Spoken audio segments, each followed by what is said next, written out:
Hello everyone, welcome to DTH Decoding the Hindu. We are here to decode the Hindu for all those examinations where you are needed to be updated with current affairs of national and international importance. Today's lecture is going to be very important, so please watch the video till last. And if you think that my efforts are worth appreciating, then please do like the video, subscribe my channel and share the video with your friends as well. So let's get started. आज हम 8 अक्टूबर और 9 अक्टूबर दोनों का news analysis cover करेंगे. सबसे पहले एक previous year question देख लेते हैं. क्वेश्चन क्या है? If a particular area is bought under the 5th schedule of the Constitution of India, which one of the following statements best reflects the consequence of it? A. This would prevent the transfer of land of tribal people to non-tribal people. B. This would create a local self-governing body in that area. C. This would convert that area into a union territory. या फिर D. The state having such areas would be declared a special category state. इस question का answer आपको comment box में जरूर लिखना है. Question जरूर अटेम्प्ट किया करो, तभी आपको क्वेश्चन की प्रैक्टिस होगी. अब एक क्योट देख लेते हैं. Happiness is when what you think, what you say and what you do are in a harmony. किसकी क्योट है ये? महात्मा गांधी जी की. इसको आपको नोट डाउन करके रख लेना है. ऐसे और एथिक्स में आपको हेल्प कर सकती है. न्यूज एनालिसिस की तरफ चलते हैं. फर्स्ट न्यूज हमारे पास क्या है? हमें पता है नोबेल प्राइजेस दिए जा रहे हैं, तो नोबेल प्राइज फॉर पीस दे दिया गया है. किसको दिया है? ट्रेयो को दिया गया है. बेलारस, रशिया और यूक्रेन के ह्यूमन राइट एक्टिविटीज हैं जिन्हें नोबेल पीस प्राइज दिया गया है ऑन फ्राइडे. कौन कौन है? फर्स्ट है एलिस बियालिएट्स्की. ये हैं ये एक प्रोमिनेंट बेलारूशियन राइट्स एक्टिविटीस्ट हैं और वियासना ह्यूमन राइट्स सेंटर के ये फाउंडर भी हैं. एक मेमोरियल को दिया गया है. ये एक ऑर्गेनाइजेशन है जो 1987 में फाउंड की गई थी. ये ह्यूमन राइट एब्यूसेस पे इंफॉर्मेशन को कंपाइल करती है और जो पॉलिटिकल प्रिजनर्स है रशिया में उनके फेट को, जो उनकी किस्मत है उसके बारे में अपनी ओपिनियन देती है. तीसरा किसको मिला है? Centre for Civil Liberties. ये 2007 में फाउंड किया गया था और एक यूक्रेन बेस्ड ऑर्गेनाइजेशन है. ये जो रशियन वार चल रहा है यूक्रेन सिविलियन पॉपुलेशन के अगेंस्ट, उसके ऊपर अपनी डॉक्यूमेंट्री तैयार कर रहा है.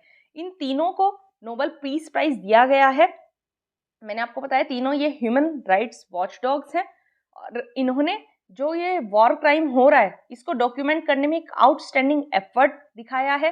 ह्यूमन राइट एब्यूजेस के बारे में इन्होंने लिखा है और जो रशिया एब्यूज ऑफ पावर कर रहा है उसके ऊपर इन्होंने अपनी डॉक्यूमेंट्री तैयार की है, जिस वजह से इन्हें नोबेल पीस प्राइज दिया गया है. तो आपको पता होना चाहिए किसे दिया गया है. प्लस नोबेल प्राइज की थोड़ी सी हिस्ट्री देख लेते हैं. नोबेल प्राइज एल्फ्रेड नोबेल का इनिशिएटिव था. एल्फ्रेड नोबेल कौन थे? एक स्वीडिश केमिस्ट, इंजीनियर, इंडस्ट्रियलिस्ट और इन्वेंटर ऑफ डायनामाइट. इनकी लास्ट विश थी, उसी विश को फुलफिल करते हुए नोबेल प्राइज स्टार्ट किए गए थे. इनिशियली ये जो प्राइजेस थे ये physics, chemistry, physiology, medicine, literature और पीस में दिए जाते थे. 1968 में एक 6th अवार्ड इकोनॉमिक साइंसेज में भी स्टार्ट किया गया. जो नोबेल प्राइज होता है उसमें क्या क्या दिया जाता है? एक नोबेल मेडल दिया जाता है, डिप्लोमा दिया जाता है और एक ऐसा डॉक्यूमेंट दिया जाता है जिसमें प्राइस अमाउंट को कंफर्म किया जाता है. 1901 से लेकर 2018 के बीच में 590 टाइम्स ये प्राइजेस दिए जा चुके हैं और जो रेसिपेंट्स रहे हैं 908 लोरिएट्स रहे हैं और 27 ऑर्गेनाइजेशंस रही हैं. कैसे नॉमिनेट किया जाता है कैंडिडेट्स को?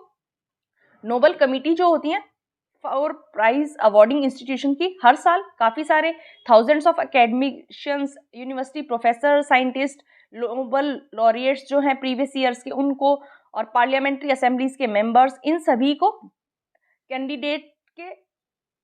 कैंडिडेचर सबमिट करने के लिए इनवाइट करती है अगले साल के लिए. जो नॉमिनेटर्स होते हैं वो इस वे से सेलेक्ट किए जाते हैं कि हर कंट्री और यूनिवर्सिटी को ज़्यादा से ज़्यादा रिप्रेजेंटेशन दी जा सके. और कंडीशन क्या रखी गई है कि नोबेल प्राइज के लिए कोई भी खुद को नॉमिनेट नहीं कर सकता. कौन कौन से इंस्टीट्यूशंस हैं जो विनर्स को चूज करते हैं? तो जो नोबेल प्राइज फिजिक्स और केमिस्ट्री में दिया जाता है वो चूज करती है the royal Swedish academy of sciences.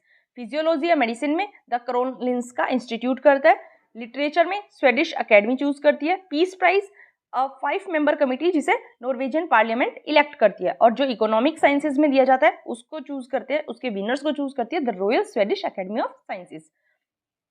आज तक कौन कौन से इंडियंस या फिर ऐसे इंडिविजुअल्स जो इंडियन ओरिजिन के हैं जिनको नोबेल प्राइज मिल चुका है? रविंद्रनाथ टैगोर को लिटरेचर में 1913 में दिया गया था. सीवी रमन को physics 1930, Hargobind Khorana medicine 1968, Mother Teresa peace 1979, Subrahmanyan Chandrasekhar physics 1983, Dalai Lama peace 1989, Amartya Sen economics 1998, Venkatraman Ramakrishnan 2009, Kailash Satyarthi peace 2014। इनको आज तक मिल चुका है, आपको नाम याद रखना है। पूरा बैकग्राउंड मैंने आपको बता दिया, आई होप आपको समझ आया होगा। नेक्स्ट आर्टिकल हमारे पास क्या है, इंडियन एग्रीकल्चर रिसर्च इंस्टीट्यूट ने क्या कहा है कि पंजाब में स्टबल बर्निंग पिछले 3 सालों में इस साल सबसे कम पाई गई है। तो इंडियन एग्रीकल्चर रिसर्च इंस्टीट्यूट के बारे में थोड़ा सा देख लेते हैं, इंपॉर्टेंट हो जाता है। IARI इसकी शॉर्ट फॉर्म है। IARI को पूसा इंस्टीट्यूट भी कहा जाता है क्योंकि इसने 1905 में सबसे पहले पूसा बिहार में अपने काम करना स्टार्ट किया था। और इसे सबसे पहले ग्रांट कहाँ से मिला था, एक अमेरिकन फिलेंथ्रोपिस्ट से जिनका नाम था मिस्टर हेनरी फिप्स। एक अर्थक्वेक आया था 1934 में, जिसकी वजह से इस इंस्टीट्यूट को दिल्ली में शिफ्ट कर दिया गया था 1936 में, और इंडिपेंडेंस के बाद इस इंस्टीट्यूट का नाम चेंज करके इंडियन एग्रीकल्चर रिसर्च इंस्टीट्यूट रख दिया गया। जो ग्रीन रिवॉल्यूशन आया था उसमें भी काफ़ी सारी फील्ड्स में IARI का कंट्रीब्यूशन देखा गया, जिसकी वजह से काफ़ी सारी फेमस वीट वेराइटीज़ डेवलप हुई और वीट का काफ़ी मासिव प्रोडक्शन हमारी कंट्री में देखा गया। IARI आज भी एग्रीकल्चर रिसर्च एजुकेशन और एग्रीकल्चर को एक्सटेंड करने के मैटर्स में हमारी कंट्री का लीडिंग इंस्टीट्यूशन है। ये IARI के बारे में था। नेक्स्ट आर्टिकल देखते हैं। नेक्स्ट आर्टिकल हमारे पास क्या है, हमें पता है ऐसे दलित जो सिखिज्म में कन्वर्ट हो गए या फिर बुद्धिज्म में कन्वर्ट हो गए उनको ऐसी स्टेटस ग्रांट किया जाता है। लेकिन ऐसे दलित जो मुस्लिम्स बन गए या फिर क्रिश्चियंस बन गए उनको ऐसी स्टेटस देने के ऊपर कंट्रोवर्सी चल रही है। तो उसके लिए एक पैनल बनाया है सुप्रीम कोर्ट ने, तो उसी के बारे में पढ़ना इंपॉर्टेंट हो जाता है कि पैनल को हेड करेंगे हमारे former chief justice of India, जिनका नाम है जस्टिस KG बालाकृष्णन। तो आपको याद रखना है KG बालाकृष्णन पैनल किस लिए बनाया गया था कि जो SC स्टेटस है दलित्स को पोस्ट कन्वर्जन प्रोवाइड करवाने की स्टडी करने के लिए। ये इंपॉर्टेंट हो जाता है पहली चीज। उसके बाद मैंने आपको बताया ये बनाया गया है इसलिए कि ऐसे दलित जो पिछले कुछ सालों में सिखिज्म या बुद्धिज्म के अलावा किसी और रिलीजन में कन्वर्ट हो गया तो क्या उन्हें SC स्टेटस दिया जाना चाहिए या फिर नहीं, ये सब स्टडी करने के लिए ये पैनल बनाया गया है। कॉन्स्टिट्यूशन शेड्यूल्ड कास्ट ऑर्डर 1950 जो ओरिजिनल वाला था वो केवल हिंदूज के लिए था, केवल हिंदूज को उसमें कहा गया था कि SCs की कैटेगरी में रखा जा सकता है, क्योंकि क्या माना जाता था कि हिंदूज में ही सबसे ज़्यादा सोशल डिसेबिलिटीज़ और डिस्क्रिमिनेशन देखा जाता है। अनटचेबिलिटी सबसे ज़्यादा प्रॉब्लम हिंदुइज्म में देखी जाती है, इसलिए केवल हिंदू कम्युनिटीज़ ही SC के लिए क्लासीफाई कर सकती हैं। इसको फिर 1956 में अमेंड किया और सिख कम्युनिटी को इंक्लूड किया गया, और 1990 में अमेंड करके बुद्धिस्ट कम्युनिटी को भी इंक्लूड कर दिया गया। मतलब सिख कम्युनिटीज और बुद्धिस्ट कम्युनिटीज भी अब SC की कैटेगरी में आ सकती हैं। तो बात चल रही है अभी मुस्लिम्स और क्रिश्चियंस को ऐड करने की, तो उसी के लिए पैनल तैयार किया गया है। तो थोड़ा सा और देख लेते हैं बैकग्राउंड। मैंने आपको बताया कि सुप्रीम कोर्ट के पास पेटिशंस गई हैं, इस कॉन्स्टिट्यूशन ऑर्डर को चैलेंज किया गया है जिसमें केवल हिंदू, सिख और बुद्धिस्ट रिलीजन्स को SC के तौर पे रिकॉग्नाइज किया जा सकता है। तो पेटिशन किसके बारे में है, पेटिशन में ये कहा गया है कि जो दलित, क्रिश्चियंस और मुस्लिम्स हैं, काफ़ी सारी कमीशंस की रिपोर्ट भी ऐसी आई हैं जहां ये कहा गया है कि अभी भी कन्वर्जन के बाद भी कास्ट और कास्ट इनइक्वालिटीज इनके अंदर देखी जा सकती हैं। इसलिए पेटिशंस ने यही कहा था कि जो ओरिजिनली SC के मेंबर्स थे, शेड्यूल्ड कास्ट के मेंबर्स थे, उन्हें कन्वर्जन के बाद भी सेम सोशल डिसेबिलिटीज का सामना करना पड़ रहा है। और इन पेटिशंस ने ये भी आर्ग्यू किया कि कास्ट आइडेंटिटी जो है वो कन्वर्जन के बाद खत्म हो जाती है। सिखिज्म और बुद्धिज्म में कास्टिज्म प्रेजेंट नहीं है, लेकिन फिर भी उन्हें SC की कैटेगरी में इंक्लूड रखा गया है, तो मुस्लिम्स और क्रिश्चियंस को इंक्लूड क्यों नहीं किया जा सकता, इस बात पे क्वेश्चंस उठ रहे हैं। और मैंने आपको बताया काफ़ी सारी जो प्रीवियस रिपोर्ट्स और कमीशंस है उन्होंने भी यही कहा था कि कास्ट बेस्ड डिस्क्रिमिनेशन कन्वर्जन के बाद भी प्रेजेंट है, इसलिए इन कम्युनिटीज़ को SC स्टेटस दिया जाना चाहिए। कॉन्स्टिट्यूशन ऑर्डर था जो 1950 का, उसने ओरिजिनली क्या कहा था, जब इसको ओरिजिनली इनेक्ट किया गया था 1950 में, तो केवल हिंदूज को SC की कैटेगरी में रखने के लिए इसने रिकॉग्नाइज किया था, क्योंकि मैंने आपको बताया कि सबसे ज़्यादा सोशल डिसेबिलिटी थी अनटचेबिलिटी की प्रैक्टिस की वजह से वो हिंदूज में पाई जाती थी, इसलिए ओरिजिनली केवल हिंदूज को रखा गया था। फिर इसको 1956 में अमेंड करके जो दलित सिखिज्म में कन्वर्ट हो गए उनको भी इंक्लूड कर दिया गया। फिर 1990 में अमेंड करके दलित्स जो बुद्धिज्म में कन्वर्ट हो गए उनको भी इंक्लूड कर दिया गया। जो दोनों अमेंडमेंट्स हैं किसके सपोर्ट की वजह से इंक्लूड हुए थे? काका कालेकर कमीशन, जिसकी रिपोर्ट आई थी 1955 में, और एक हाई पावर्ड पैनल बनाया गया था माइनॉरिटीज, शेड्यूल कास्ट और शेड्यूल ट्राइब्स में 1983 में। उनकी रिपोर्ट्स की वजह से जो सिख्स हैं और बुद्धिस्ट हैं इनको इंक्लूड किया गया था। यूनियन गवर्नमेंट ने 2019 में दलित क्रिश्चियंस को एससी के मेंबर्स के तौर पे इंक्लूड करने की पॉसिबिलिटी को रिजेक्ट कर दिया, क्योंकि इन्होंने क्या कहा था, इन्होंने एक जो वो दिया, एक तरह से रेफरेंस दिया, वो इंपीरियल ऑर्डर ऑफ 1936 का दिया। कॉलोनियल गवर्नमेंट ने जब डिप्रेस्ड क्लासेस की लिस्ट निकाली थी तो इंडियन क्रिश्चियंस को उससे बाहर रखा था। मतलब कॉलोनियल गवर्नमेंट भी ये मानती थी कि जो इंडियन क्रिश्चियंस हैं वो डिप्रेस्ड क्लासेस में नहीं आते हैं। तो यही रेफरेंस देते हुए यूनियन गवर्नमेंट ने 2019 में दलित क्रिश्चियंस को एससी मेंबर्स की कैटेगरी से इंक्लूड करने से मना कर दिया था। क्यों मना किया गया? जो रजिस्ट्रार जनरल का ऑफिस था उसने ये कहा कि एससी का जो स्टेटस है वो ऐसी कम्युनिटीज के लिए है जो सोशल डिसेबिलिटीज फेस कर रही हैं। सोशल डिसेबिलिटी किस वजह से? अनटचेबिलिटी की वजह से, जो केवल हिंदू और सिख कम्युनिटीज में पाई जाती है।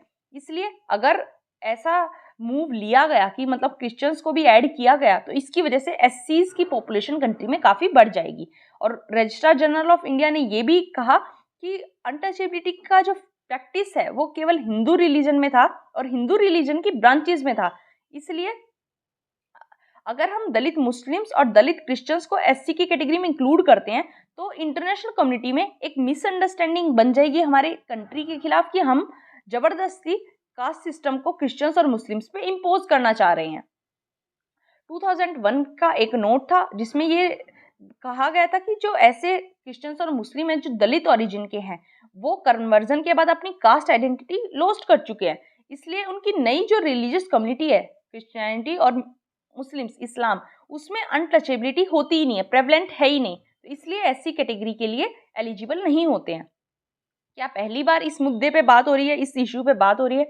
नहीं, 1996 में गवर्नमेंट ने एक बिल लाया था इस कॉन्स्टिट्यूशन शेड्यूल कास्ट ऑर्डर को अमेंड करने के लिए, लेकिन वो पास नहीं हो पाया था। गवर्नमेंट ने उसी के बाद दलित क्रिश्चियंस को एससी की कैटेगरी में इंक्लूड करने के लिए एक ऑर्डिनेंस भी लाया था, लेकिन उस टाइम वो प्रोमलगेट नहीं हो पाया था। 2000 में अटल बिहारी वाजपेयी गवर्नमेंट थी, उस टाइम भी उन्होंने रजिस्ट्रार जनरल ऑफ इंडिया का ओपिनियन मांगा था और national commission for scheduled caste and scheduled tribe कि दलित क्रिश्चियंस को इंक्लूड किया जा सकता है या नहीं, लेकिन दोनों ने ही इसके खिलाफ अपना ओपिनियन दिया था। और इसके अलावा भी काफ़ी सारे अटेम्प्ट्स ऐसे बनाए जा चुके हैं कि क्रिश्चियंस को इंक्लूड किया जाना चाहिए या नहीं, लेकिन वो सब फेल हो गए। जो हमारा कॉन्स्टिट्यूशन है उसमें कुछ शेड्यूल्ड कास्ट के अपलिफ्टमेंट के लिए प्रोविजंस दिए गए हैं। कौन कौन से प्रोविजंस है? आर्टिकल 15(4) क्या कहता है कि हमें इनके एडवांसमेंट के लिए स्पेशल प्रोविजंस बनाने चाहिए। आर्टिकल 16(4) क्या कहता है कि SC ST के लिए हमें रिजर्वेशन रखनी चाहिए जहां भी ये क्लासेस एडिक्वेटली रिप्रेजेंट नहीं की जाती है। आर्टिकल 17 अनटचेबिलिटी को अबोलिश करने की बात करता है। आर्टिकल 46 जो है वो ये कहता है कि स्टेट को शेड्यूल्ड कास्ट और शेड्यूल्ड ट्राइब को हर तरीके के सोशल इनजस्टिस से प्रोटेक्ट करना है, हर टाइप के एक्सप्लॉयटेशन से प्रोटेक्ट करना है, और इनके जो भी वीकर सेक्शन है हमारी सोसाइटी के उनके एजुकेशन और इकोनॉमिक इंटरेस्ट के लिए स्पेशल केयर करनी है। जो हमारा पार्ट 9 है कॉन्स्टिट्यूशन का जो पंचायत से रिलेटेड है, और पार्ट 9A है जो म्यूनिसिपैलिटी से रिलेटेड है, वो भी SC और STs के लिए लोकल बॉडीज में रिजर्वेशन प्रोवाइड करवाता है। ये पूरा था, मैंने आपको अच्छे से विद बैकग्राउंड समझा दिया। आई होप आपको समझ आया होगा। नेक्स्ट आर्टिकल हमारे पास डेंगू से रिलेटेड है। दिल्ली में डेंगू के केसेस बढ़ते ही जा रहे हैं और MCD ने ये आइडेंटिफाई किया है कि सिटी में 250 मॉस्किटो ब्रीडिंग हॉटस्पॉट देखे जा सकते हैं। ब्रीडिंग हॉटस्पॉट कहाँ होते हैं? जहाँ मतलब ठहरा हुआ पानी होता है, गंदगी होती है, जहाँ मच्छर पनपते हैं। तो ऐसे 250 हॉटस्पॉट्स सिटी में प्रेजेंट है। डेंगू के बारे में पढ़ना इंपॉर्टेंट हो जाता है। डेंगू क्या है? डेंगू एक मॉस्किटो बोर्न ट्रॉपिकल डिजीज है जो कि dengue virus genus flavivirus की वजह से होती है और काफ़ी सारी मॉस्किटो की स्पीसीज इसको ट्रांसमिट कर सकती है एडिस जीनस के अंदर की।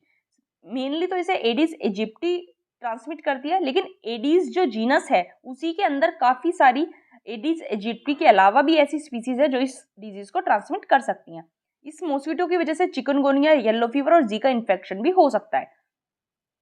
ये चारों अलग अलग हैं लेकिन एक साथ रिलेटेड हैं, क्योंकि ये एक ही सीरोटाइप के हैं, मतलब कि एक माइक्रो ऑर्गेनिज्म की स्पीसीज है, उसी के अंदर ये सेपरेट ग्रुप्स हैं और इसी की वजह से डिफरेंट टाइप का डेंगू होता है। डेंगू 1, डेंगू 2, डेंगू 3 और डेंगू 4। सिम्टम्स क्या होते हैं? सडनली फीवर, हाई फीवर आ जाता है, सिवियर हेडेक हो जाता है, आंखों के पीछे दर्द होने लग जाता है, बोन, जॉइंट और मसल पेन देखने को मिलता है। डायग्नोसिस और ट्रीटमेंट कैसे हो सकता है? डायग्नोसिस किया जाता है एक ब्लड टेस्ट के द्वारा, लेकिन इसके लिए कोई भी स्पेसिफिक मेडिसिन इसको ट्रीट करने के लिए अवेलेबल नहीं है। डेंगू का स्टेटस की बात करें तो WHO के अकॉर्डिंग काफ़ी सारे वर्ल्ड वाइड केसेस ऐसे होते हैं जो अंडर रिपोर्टेड रह जाते हैं, मतलब रिपोर्ट ही नहीं किए जाते। WHO ने ये एस्टिमेट दिया है कि 39 करोड़ डेंगू वायरस इन्फेक्शन आते हैं हर साल, जिनमें से 9.6 करोड़ केवल सिम्टम्स शो करते हैं। इंडिया में ओवर 1 लाख डेंगू केसेस 2018 में रजिस्टर किए गए थे, 1.5 लाख 2019 में। ये डाटा किसने दिया है? National vector borne disease control programme के अकॉर्डिंग। ये जो national vector borne disease control programme है, ये सेंट्रल नोडल एजेंसी है 6 वेक्टर बोर्न डिजीज को प्रिवेंट और कंट्रोल करने के लिए। कौन कौन सी 6 वेक्टर बोर्न डिजीज हैं? Malaria, dengue, lymphatic filariasis, kala azar, Japanese एन्सेफेलिटिस, chikungunya. इनके लिए ये नोडल एजेंसी है और ये ministry of health and family welfare के अंडर काम करती है। कैसे कंट्रोल किया जा सकता है डेंगू को? एक तरह से स्ट्रेटेजी अपनाई गई इंडोनेशिया में। क्या किया गया? वोल्बाचिया बैक्टीरिया है, उसकी हेल्प से वर्ल्ड मॉस्किटो प्रोग्राम चलाया गया और कुछ मॉस्किटोज को वोल्बाचिया बैक्टीरिया से इंजेक्ट किया गया। क्या मेथड था? साइंटिस्ट ने कुछ मॉस्किटोज को वोल्बाचिया के साथ इन्फेक्ट किया और उसको सिटी में छोड़ दिया जहां वो लोकल मॉस्किटो के साथ ब्रीड कर सके। और क्या हुआ, उससे धीरे धीरे सभी मॉस्किटोज ऐसे हो गए जिनमें वोल्बाचिया बैक्टीरिया आ गया और इसको पॉपुलेशन रिप्लेसमेंट स्ट्रेटेजी कहा जाता है। और 27 मंथ्स के बाद ये पाया गया कि जो डेंगू के इंसिडेंस है, केसेस है, वो 77% कम हो गए हैं उस एरिया में जहां वोल्बाचिया इन्फेक्टेड मॉस्किटो पाए जाते हैं, या फिर मतलब जहां उनको रिलीज किया गया था, एज कम्पेयर टू दोज जहां उन्हें रिलीज नहीं किया गया था। तो डेंगू की वैक्सीन भी आ चुकी है। डेंगू की वैक्सीन को 2019 में US food and drug administration ने अप्रूव किया था। नाम है उसका CYD-TDV या फिर डेंगवेक्सिया, और ये फर्स्ट डेंगू वैक्सीन थी जिसे रेगुलेटरी नोड मिली थी यूएस में। डेंगवेक्सिया क्या है? एक लाइव एटेन्यूएटेड डेंगू वायरस है जिसे 9 से 16 एज के पीपल में एडमिनिस्टर किया गया और लेबोरेटरी में इसका पॉजिटिव रिजल्ट पाया गया कि ये डेंगू इन्फेक्शन को प्रिवेंट कर सकता है और जो एंडेमिक एरियाज में रहते हैं उनके ऊपर इसको डाला गया, टेस्ट किया गया। ये डेंगू के बारे में था। नेक्स्ट आर्टिकल हमारे पास क्या है? हमारे होम मिनिस्टर अमित शाह जी ने कहा है कि हर पंचायत में एग्री क्रेडिट सोसाइटीज को सेटअप किया जाएगा। किसे सेटअप किया जाएगा? प्राइमरी एग्रीकल्चर क्रेडिट सोसाइटीज को। तो इसके बारे में पढ़ना इंपॉर्टेंट हो जाता है, PACS के बारे में पढ़ेंगे हम। और ये कहा है कि हर पंचायत में बाय 2027 एक ऐसी बॉडी जरूर होनी चाहिए PACS की जो फार्मिंग और डेयरी एक्टिविटीज को ग्रास रूट लेवल्स पे प्रमोट कर सके। और इन्होंने eastern and north eastern zone dairy cooperative conclave 2022 को भी इनॉग्रेट किया है। और ये कहा गया है कि ऐसे जो PACS होंगे वो ऐसी एक्टिविटीज को कैरी आउट करेंगे जैसे पेट्रोल गैस की सेल, उनकी स्टोरेज और मार्केटिंग, और डेयरी एंड फार्म प्रोडक्ट्स की storage and marketing, so that poverty को खत्म किया जा सके और वीमेन एम्पावरमेंट किया जा सके। जो eastern and north eastern state है उनको सबसे ज़्यादा फायदा होगा इन PACS के इस्टेब्लिशमेंट से, क्योंकि इससे उनके फार्म और डेयरी प्रोडक्ट्स जो हैं वो एफिशिएंटली मार्केटेड हो पाएंगे। अभी जो मार्केट में नहीं पहुंच पाते हैं, इसकी PACS की हेल्प से वो इजीली मार्केटेड हो पाएंगे, जिसकी वजह से उन्हें ऑप्टिमम फाइनेंशियल बेनिफिट्स गेन होंगे। जो लोग ऐसे हैं एनिमल हस्बेंड्री में एंगेज हैं या फिर उनसे अलाइड एक्टिविटीज से रिलेटेड हैं, उन्हें सबसे ज़्यादा फायदा देखने को मिलेगा। PACS के बारे में देखें तो PACS जो है वो ground level cooperative credit institution है जो शॉर्ट टर्म और मीडियम टर्म के लिए एग्रीकल्चर लोन प्रोवाइड करवाता है for various agriculture and farming activities. ये ग्रास रूट लेवल पे काम करता है, पंचायत और विलेज लेवल पे काम करता है। फर्स्ट PACS जो है उसको 1904 ईयर में फॉर्म किया गया था। जो PACS है इसकी जो फंक्शनिंग है वो कोऑपरेटिव बैंकिंग सिस्टम के जैसी है, जहां जो मेजर रिटेल आउटलेट्स हैं उन्हें शॉर्ट टर्म और मीडियम टर्म के लिए रूरल सेक्टर में एक तरह से क्रेडिट दिया जाता है। ऑब्जेक्टिव क्या है इसके? सो दैट कि कैपिटल को रेज किया जा सके और जो मेंबर्स हैं उनकी एसेंशियल एक्टिविटीज को सपोर्ट किया जा सके। जो मेंबर्स हैं उनसे डिपॉजिट कलेक्ट किए जाते हैं सो दैट उनके अंदर एक सेविंग की हैबिट आ जाए। एग्रीकल्चर इनपुट सप्लाई करवाए जाते हैं मेंबर्स को रीजनेबल प्राइसेस पे। जो लाइव स्टॉक है उनके डेवलपमेंट के लिए इम्प्रूव ब्रीड्स प्रोवाइड करवाई जाती हैं। नेसेसरी अरेंजमेंट बनाए जाते हैं सो दैट कि इरिगेशन को इम्प्रूव किया जा सके और various income generating activities encourage की जाती हैं through necessary inputs and services. ये PACS के बारे में था, आपको पता होना चाहिए। नेक्स्ट आर्टिकल हमारे पास एक ट्राइब से रिलेटेड है। आंध्र प्रदेश की कोंडा रेड्डी ट्राइबल फैमिलीज जो हैं वो बेम्बू के गार्लैंड्स बनाती हैं और ये मानती हैं कि इससे इनकी हेल्थ भी अच्छी रहती है और हैप्पीनेस तो ये देती ही हैं। तो कोंडा रेड्डी ट्राइब्स के बारे में पढ़ना इंपॉर्टेंट हो जाता है। सबसे पहले तो ये आंध्र प्रदेश की ट्राइब है, उसके बाद आंध्र प्रदेश का मतलब तेलंगाना भी, क्योंकि अभी तेलंगाना को 2014 में आंध्र प्रदेश से अलग किया गया, इसलिए आंध्र प्रदेश और तेलंगाना दोनों में पाई जाती है और ये सबसे one of the most backward tribal group में से एक है। ये गोदावरी रिवर के बैंक्स के आसपास पाई जाती है। खम्मान रीजन है उसके हिली फॉरेस्ट में पाई जाती है और श्रीकाकुलम रीजन में पाई जाती है। ये मेनली इंटीरियर फॉरेस्ट एरियाज में रहते हैं और मेन स्ट्रीम से कट के रहते हैं, मेन स्ट्रीम से ये जुड़े हुए नहीं हैं। ट्रेडिशनली ये शिफ्टिंग कल्टीवेटर्स है और फिर कुछ टाइम के बाद इन्होंने रिसेंटली अभी सेटल्ड एग्रीकल्चर और हॉर्टिकल्चर को अडॉप्ट किया है। मतलब अब ये शिफ्टिंग नहीं करते हैं, अब ये एक जगह रहकर एग्रीकल्चर और हॉर्टिकल्चर करते हैं। ये नॉन टिम्बर फॉरेस्ट प्रोडक्ट्स को कलेक्ट करते हैं और बास्केट मेकिंग का काम करते हैं सो दैट ये अपनी लिवलीहुड को चला सके। मदर टंग इनकी तेलुगु है और इनका एक यूनिक एसेंट पाया जाता है। कोंडा रेड्डी ट्राइब्स जो हैं इनको प्रिमिटिव ट्राइबल ग्रुप के तौर पे भी रिकॉग्नाइज किया गया है। PVTG में भी ये आते हैं, आपको ध्यान रखना है PVTGs में भी कोंडा रेड्डीज आते हैं। कोंडा रेड्डीज को इनको इको फ्रेंडली प्रैक्टिसेस के लिए जाना जाता है क्योंकि ये ऐसे हाउस होल्ड आर्टिकल्स बनाते हैं जो बैम्बू, बोटल गार्ड और सीड से बने होते हैं। इसमें यही इंपॉर्टेंट था। नेक्स्ट आर्टिकल हमारे पास क्या है? UNHRC में हमारे मिनिस्टर ऑफ एक्सटर्नल अफेयर ने ये कहा है कि जो जिंगजियांग प्रोविंस के उइगुर मुस्लिम हैं उनके ह्यूमन राइट्स की रिस्पेक्ट भी होनी चाहिए और उनको गारंटी भी किया जाना चाहिए। ऐसा इंडिया की तरफ से UNHRC में स्टेटमेंट गया है। तो UNHRC के बारे में हमने लास्ट वीडियो में ही पढ़ा है, अगर आपने वो वीडियो नहीं देखी है तो आप देख लीजिए। मैं टॉपिक्स रिपीट करने से थोड़ा बचती हूँ सो दैट नए टॉपिक्स हम ज़्यादा से ज़्यादा कवर कर पाए। अगर पुराने ही करते रहेंगे तो क्या होगा, नए टॉपिक्स पे कहीं ना कहीं कॉम्प्रोमाइज़ हो जाएगा। तो आज हम उइगुर मुस्लिम के बारे में पढ़ लेते हैं। ऑल्दो इसके बारे में हमने काफ़ी बार पढ़ा हुआ है लेकिन काफ़ी टाइम हो गया है, इसलिए रिवाइज करना इंपॉर्टेंट हो जाता है। जो उइगुर मुस्लिम्स हैं वे प्रीडोमिनेंटली एक मुस्लिम माइनॉरिटी है जो कि टर्किक एथनिक ग्रुप से संबंध रखती है और इनका जो ओरिजिन है वो सेंट्रल और ईस्ट एशिया से ट्रेस किया जा सकता है। उइगुर्स अपनी लैंग्वेज खुद की बोलते हैं जो कि टर्किश से सिमिलर है और ये अपने आप को सेंट्रल एशियन नेशन से कल्चरली और एथनिकली क्लोज मानते हैं। उइगुर्स जो हैं वो one of the 55 officially recognised ethnic minorities में से एक है चाइना की, और चाइना ने इन्हें केवल एक रीजनल माइनॉरिटी के तौर पे रिकॉग्नाइज किया हुआ है और इसे इंडिजिनियस ग्रुप मानने से चाइना हमेशा इनकार करता आया है। करंटली जो लार्जेस्ट पॉपुलेशन है उइगुर एथनिक कम्युनिटी की वो चाइना के जिंगजियांग रीजन में रहती है और कुछ पॉपुलेशन उइगुर्स की नेबरिंग सेंट्रल एशियन कंट्रीज में भी देखने को मिलती है जैसे उज्बेकिस्तान, किर्गिस्तान, कजाकिस्तान। जिंगजियांग जो है वो एक ऑटोनोमस रीजन है विद इन चाइना और इसका लार्जेस्ट रीजन मिनरल्स में काफ़ी रिच है और ये 8 कंट्रीज के साथ बॉर्डर शेयर करता है इंक्लूडिंग इंडिया, पाकिस्तान, रशिया और अफगानिस्तान। ये इंपॉर्टेंट है।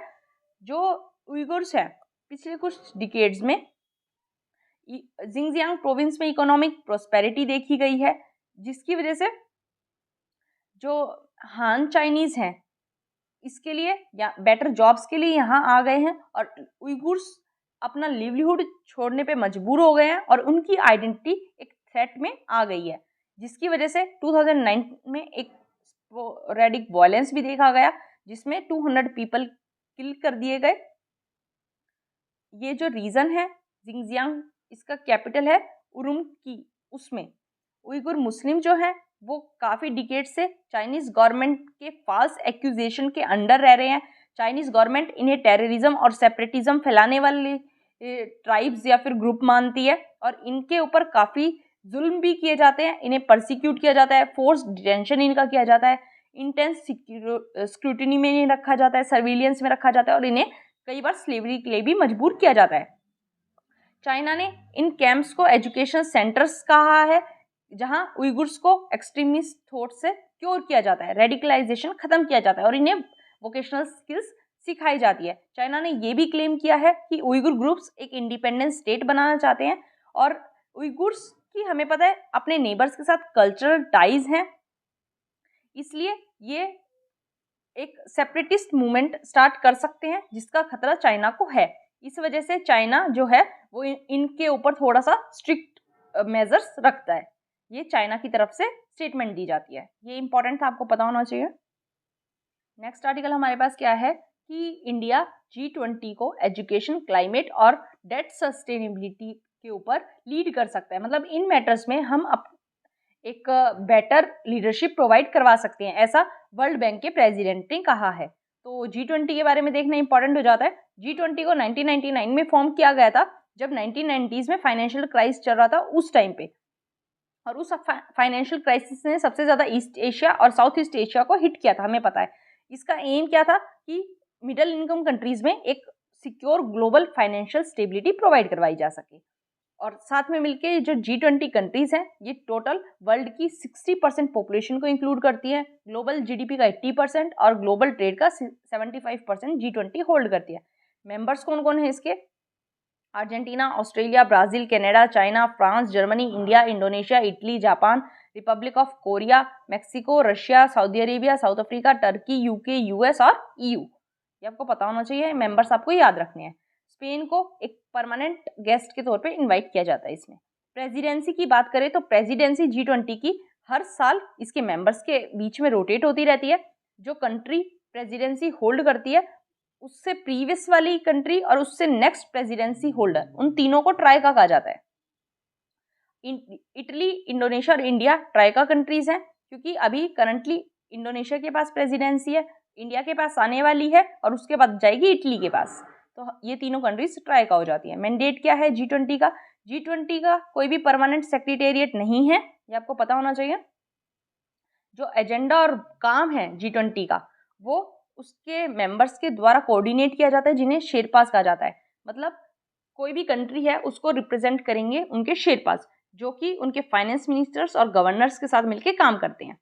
जो प्राइमरी मैंडेट है इस ग्रुपिंग का, वो इंटरनेशनल इकोनॉमिक कोऑपरेशन का है, जो कि वर्ल्ड में कभी भी बाद में फाइनेंशियल क्राइसिस ना आए, फ्यूचर में फाइनेंशियल क्राइसिस ना आए, उसको सेव करने के लिए रखा गया है। इसका एक सिग्निफिकेंट रोल होता है हमारे ग्लोबल इकोनॉमिक एजेंडा को शेप करने में। और 1999 से 2008 के बीच में इस फोरम में एक सेंट्रल बैंक के गवर्नर्स और फाइनेंस मिनिस्टर्स की ग्रुपिंग को लाया गया था और उन्हें हेड ऑफ स्टेट में कन्वर्ट कर दिया गया। ये इसमें इंपॉर्टेंट था, ये आपको पता होना चाहिए। देखो नेक्स्ट आर्टिकल हमारे पास क्या है। सुप्रीम कोर्ट ने वर्डिक्ट दी है कि कोई भी हेल्दी मैन जो है, जो फिजिकली फिट मैन है, उसे अपनी वाइफ और अपने माइनर चिल्ड्रन को प्रोवाइड करवाना होगा। मतलब वो उनके ऊपर पूरी तरह डिपेंडेंट है, और एक हेल्दी मैन अगर है तो उसे फुल रिस्पॉन्सिबिलिटी अपनी वाइफ और अपने माइनर चिल्ड्रन की लेनी होगी। तो इसमें ये वर्डिक्ट ही हमारे पास इंपॉर्टेंट है। ये कहा गया है कि ये किसी भी हस्बैंड की सैक्रोसेंट ड्यूटी है कि वो अपनी वाइफ और अपने माइनर चिल्ड्रन को फाइनेंशियल सपोर्ट प्रोवाइड करवाए, और चाहे उसे फिजिकल लेबर ही क्यों ना करना पड़े, मजदूरी ही क्यों ना करनी पड़े, लेकिन अगर वो एबल बॉडीड है, मतलब उसकी बॉडी एकदम सही है, तो वो अपनी ऑब्लिगेशन को अवॉइड नहीं कर सकता, अपनी जिम्मेदारियों से नहीं भाग सकता। केवल लीगली परमिसिबल ग्राउंड्स अगर हैं, मतलब उसने लीगली अगर परमिशन ले लिया, जैसे डाइवोर्स ले लिया है या फिर कुछ और इशू है, उस टाइम पे एक्सेप्शन रहेगा। अदरवाइज उसके ऊपर ये ऑब्लिगेशन है कि उसे अपने वाइफ और माइनर चिल्ड्रन को फाइनेंशियली सपोर्ट करना होगा। तो ये वर्डिक्ट आपको याद रखनी है, इम्पॉर्टेंट है। नेक्स्ट आर्टिकल हमारे पास 5G से रिलेटेड है।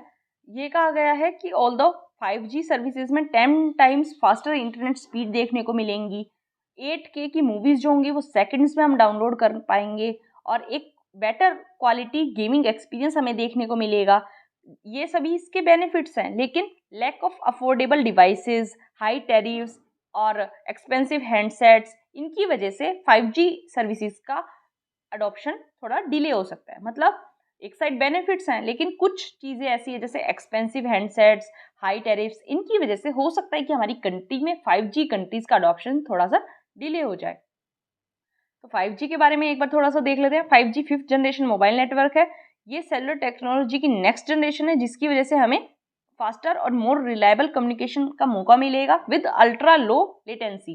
देखो, एक चीज़ आपको ध्यान रखनी है, मैं आपको बार बार बताती हूँ जब भी 5G की बात आती है कि लेटेंसी 5G में कम मिलेगी। मतलब आपको अपनी कॉमन सेंस यहाँ ये नहीं लगानी है कि 5G है तो हर चीज़ ज़्यादा मिलेगी। 5G में लेटेंसी 4G के कंपैरिजन में कम है। लेटेंसी का मतलब एक तरह से रुकावट, बाधाएं। तो 5G अगर अच्छी सर्विस है तो उसमें बाधाएं कम मिलेंगी, रुकावटें कम मिलेंगी। तो इसलिए आपको ये ध्यान रखना है, यहाँ कंफ्यूज नहीं होना है। गवर्नमेंट ने एक रिपोर्ट में ये पॉइंट आउट किया था कि 5G को 2 से लेकर 20 गीगाबिट पर सेकंड की स्पीड में एक तरह से इम्प्लीमेंट किया जाएगा। यहाँ इतनी ज़्यादा स्पीड देखने को मिलेंगी। 4G की स्पीड जो थी वो 6 to 7 मेगाबिट पर सेकंड थी। 5G की 2 से 20 गीगाबिट पर सेकंड GBps। जो स्टैंडर्ड्स हैं 5G के यूजेज के लिए वो 3rd generation partnership project define भी करेगा और ड्राइव भी करेगा। बेनिफिट्स क्या हो जाएंगे कम्युनिकेशन सेक्टर में 5G के? 5G की वजह से ये एक्सपेक्ट किया जा रहा है कि 2035 तक एक $1 ट्रिलियन तक का इकोनॉमिक इम्पैक्ट हमारी कंट्री पे पड़ेगा, ऐसा गवर्नमेंट अपॉइंटेड पैनल ने कहा है। एक सेपरेट रिपोर्ट में ये कहा गया है कि 5G की वजह से जो डिजिटल रेवेन्यू पोटेंशियल हो जाएगा इंडिया का 2026 तक $27 बिलियन से भी ज़्यादा का। इसकी वजह से जो हमारी ग्लोबल टेलीकॉम इंडस्ट्री है GSMA, और उसने ये प्रिडिक्ट किया है कि इंडिया में 70 मिलियन 5G कनेक्शन हो जाएंगे बाय 2025। 5G को ये माना जा रहा है कि इंटरनेट ऑफ थिंग्स और मशीन टू मशीन कम्युनिकेशन की बैकबोन भी ये बन पाएगा। इसकी वजह से एक लार्ज रेंज ऑफ सर्विसेज और एप्लीकेशंस हम यूज़ कर पाएंगे, including driverless vehicles, telesurgery या फिर real time data analytics. Primary application क्या हो जाएंगे 5G के? सेंसर एम्बेडेड नेटवर्क का इम्प्लीमेंटेशन, जिसकी वजह से रियल टाइम में हम इंफॉर्मेशन को एक्सेस कर पाएंगे काफ़ी सारे फील्ड्स में, जैसे मैन्युफैक्चरिंग, कंज्यूमर ड्यूरेबल्स और एग्रीकल्चर। 5G की वजह से ट्रांसपोर्ट इंफ्रास्ट्रक्चर में भी काफ़ी हेल्प मिलेगी, उसको भी ज़्यादा एफिशिएंट बनाया जा सकेगा, ज़्यादा स्मार्ट बनाया जा सकेगा। 5G की वजह से व्हीकल टू व्हीकल और व्हीकल टू इंफ्रास्ट्रक्चर कम्युनिकेशन भी पॉसिबल हो पाएगा, जैसे ड्राइवर लेस कार्स को हम यूज़ कर पाएंगे। अल्ट्रा लो लेटेंसी 5G हमें प्रोवाइड करवाता है, जिसकी वजह से इस टाइप की टेक्नोलॉजी को हम फिजिबली यूज़ कर पाएंगे। लेटेंसी मैंने आपको बताया वो टाइम होता है जो डाटा लेता है अपने सोर्स से डेस्टिनेशन पे पहुंचने के लिए। तो लेटेंसी कम होगी, टाइम कम लगेगा 5G में। ये आपको लेटेंसी की डेफिनेशन ध्यान रखनी है। It is the amount of time data takes to travel between source and destination. Government ने हमेशा यही कहा है कि इंडिया 5G को डिप्लॉय करना चाहता है, और इसकी वजह से हमारे कंट्री में एक डिफरेंट डेवलपमेंट और ग्रोथ देखने को मिलेगी। एक हाई लेवल फोरम 2016 में अपॉइंट किया गया था 5G स्ट्रेटेजी के लिए, और नेशनल डिजिटल कम्युनिकेशन पॉलिसी 2018 में लाई गई थी, जिसमें 5G के पोटेंशियल को हाईलाइट किया गया था। और TRAI ने ये रेकमेंड किया था कि हमें 5G के स्पेक्ट्रम के ऑक्शन के लिए प्राइस को रिजर्व कर देना चाहिए, और इसके लिए जो स्पेक्ट्रम है 3.3 से 3.4 गीगाहर्ट्ज और 3.4 से 3.5 गीगाहर्ट्ज बैंड्स अलॉट कर देने चाहिए। ये बातें हुई थी 5G के बारे में, मैंने आपको पूरा बैकग्राउंड बता दिया। अब अभी फिलहाल इनोग्रेट कर दी गई हैं 5G सर्विसेज, हमारे PM ने की थी, तब भी हमने पढ़ा था, आज फिर से रिपीट कर लिया है। आपको अच्छे से ये टॉपिक पता होना चाहिए, लेटेस्ट टॉपिक है, इंपॉर्टेंट है। अब हम 9 अक्टूबर के न्यूज़ एनालिसिस पे आ जाते हैं। सबसे पहले एक क्वेश्चन फिर से देख लेते हैं, इंपॉर्टेंट है।